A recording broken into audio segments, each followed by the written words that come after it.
Now, teaching your child to read is challenging in itself. But if you find that your child seems to take a lot longer than expected to read even the simplest words, this can prove to be very discouraging for everyone. Frustration, anxiety, and despair, even outright anger, are feelings that will destroy this whole experience. Teaching your child to read is one of the most fulfilling and rewarding endeavors a parent can undertake. If you're facing resistance and tears every time you try to teach your child to read, might be a good reason. 1 in 5 children has a reading disorder.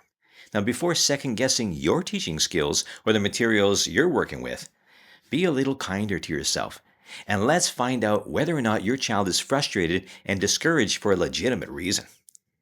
When you can put a name to it, you can be guaranteed that considerable effort has been made by the medical, educational, and scientific community to help your little one, and the faster we get to the bottom of it, the quicker we can intervene with learning strategies and methods specifically designed to help your child navigate through their challenges and even thrive despite any disorder.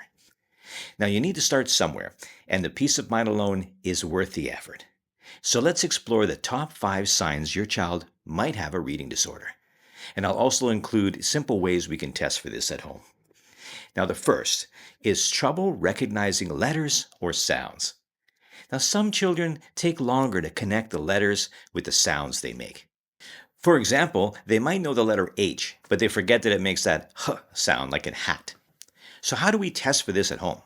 Well, assuming your child has been actively learning phonics either at home or at school, just trying to learn some letter sounds, you'll need to know just how many letters they are struggling to sound out.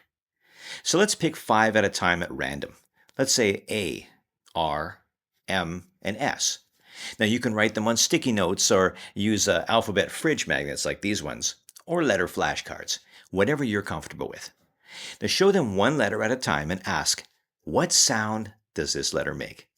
If they consistently struggle, especially after repeated practice, it may be a sign of difficulty associating sounds with something visual. The second is mixing up similar words or letters. See, children with reading challenges might flip letters like the B's and D's, P's and Q's, or common words that look alike like was and saw. Now, while some confusion is normal, even up to the age of 7, ongoing mix-ups past that are worthy of closer inspection. So how do we test at home?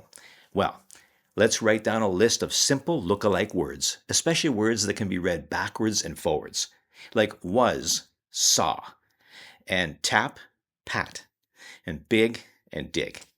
Now ask your child to read them slowly. Notice if they guess, reverse letters, or read them incorrectly, even after several tries. Now the third is difficulty remembering sight words. Now I want to clarify 2 terms here because many teachers tend to mix them up, and they're the professionals. A high-frequency word is a word seen most often in modern literature. Words like the, and said, and so on.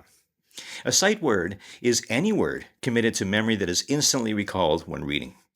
Now imagine how fast your child could read if many high-frequency words became sight words. That's instant recall.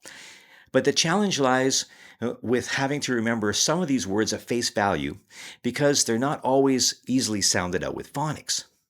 Children with reading disorders may commit a few sight words to memory only to forget them again from one page to the next. That is so frustrating. So how do we test for this at home?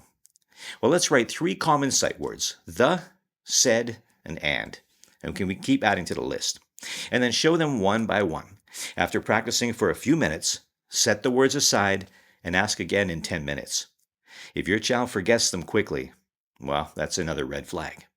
Now, our 4th point is slow, laborious reading.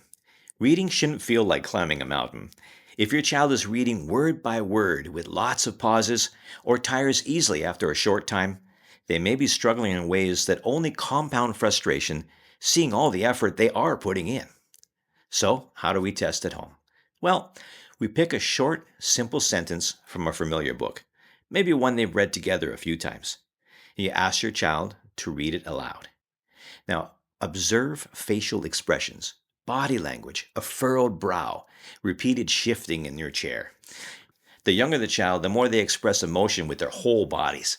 If your child's reading is very slow, even after practice, and if it looks like they just ran a marathon, the struggle is real and another red flag is raised. The fifth is frustration or avoidance around reading. Now, sometimes the clearest sign isn't the reading itself, it's the feelings around it. A child who regularly gets upset, avoids books, or says, "I hate reading," may be struggling in ways they can't express. So, how do we test at home? Well, we offer your child three choices between a favorite activity, a mediocre activity, and reading a short book. If they consistently avoid reading, show frustration quickly, or even get a little hostile at the mere mention of books, this may signal that reading feels unusually hard for them. Struggling with reading doesn't mean your child isn't smart. It just means their brain may learn, absorb, and process information differently. Now, early signs don't automatically mean a diagnosis. You hear parents jump into conclusions all the time. Oh, they're flipping their B's and D's. They must be dyslexic. This isn't about applying labels at the earliest signs of struggle, but rather grouping signals and red flags to help you gather enough information to justify third-party intervention. The earlier you can spot an issue, the quicker we can prevent any needless loss of self-esteem. Early detection may help to narrow the gap if your child has fallen behind, and if for some reason your child does receive an official diagnosis, you can be guaranteed that if the disorder has a name, then a conscientious team of experts has strategies to help your child manage and even thrive despite the challenging way they learn. Now, if you would like to take these observations a step further, I am happy to share a free resource with you called the Reading Disorder Checklist. It's a little more points than we covered today. The link to this downloadable PDF is in the description below. It's simple, insightful, and will give you the peace of mind to know what you're up against. The earlier you know, the better. And no one should have to suffer longer than they have to. Remember that I am always here to help you to teach your child to read, despite any obstacles that come your way. Your success means everything. Stay wonderful. I'll see you next time.